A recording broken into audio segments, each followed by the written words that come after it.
don't think that people realize, though, the extent of the voiceover work that you've done and the diverse voice work that you've done. I mean, like, you have been in almost every single animated Disney movie since like 2012, right? Yeah. How did your voice work sort of just naturally come along in the industry as you were going, or is this something you pursued? No, it was something. This was fake it till you make it. I could do King Candy. You know, I did King Candy, who's Edwin, and I used to love Edwin. I used to go. I loved comedy when I was a Juilliard. I would go to the Museum of Radio and Television and watch old show of shows and watch old TV because the internet didn't exist and you couldn't just bring it up. And Edwin had a show. He was one of the first people. He had a show that was a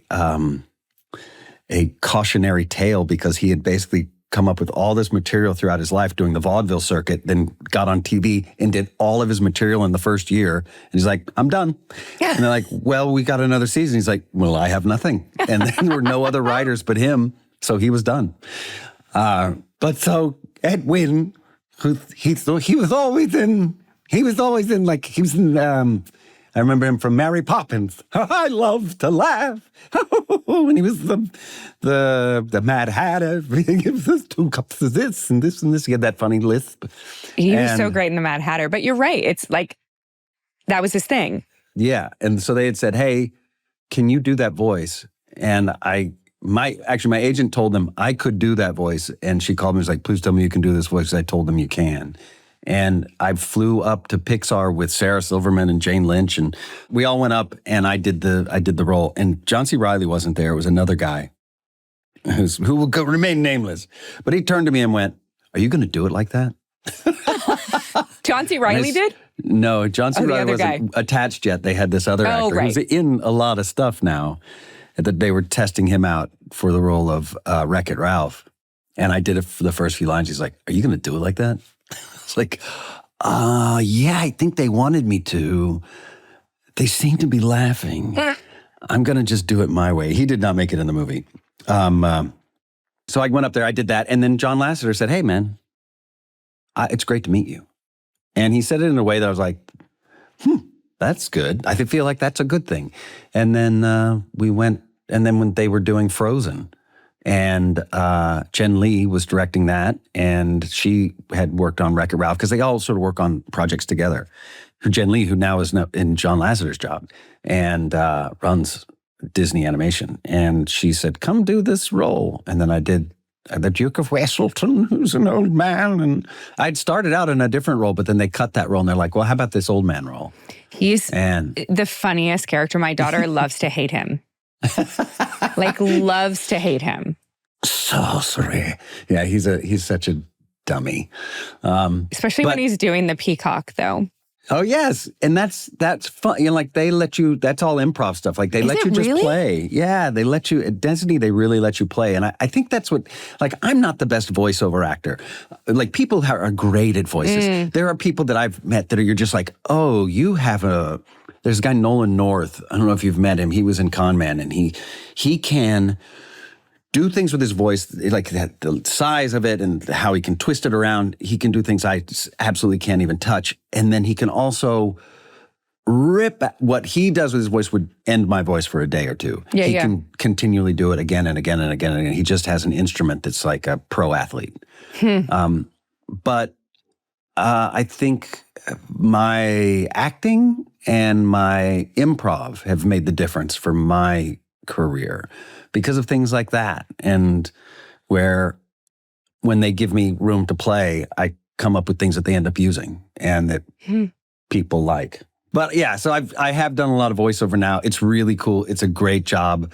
It is one I did not try to do. It's one that I lucked into. And once Disney gave me this, bestowed upon me all these roles, it signaled a lot of other people like, hey, he's good. Yeah. Like they trusted me by because Disney had trusted me. Well, so how do you then take characters? Because I don't think people realize, like, you play characters like Hey Hey and Tuk Tuk and, you know, like these characters that you play, like the Toucan, like you play characters that don't speak. But how do you then actually, like, I can tell you what Hey Hey is thinking at all times, which is weird because he's so stupid. But like, you know what I mean? Like, you are so good at that. Where does that come from? Because that is, in my mind, they'd send me that audition and I would be like, so you want me to make noises? Yeah. Where do they come from? They really put you on the spot. Disney does. They'll call you in and they won't tell you anything about the role. Oh, fun. You just get there and they show you a picture, an illustration. And then they're like, all right, find it. And then they're sitting in the booth and you go. Oh my God, that's so intimidating. The one Wish with the goat. I was like, God, could you give me something? Like, it's a goat. I'm like, okay, so that means, does he sound like a goat or does he talk? And they're like, he talks. I'm like, okay.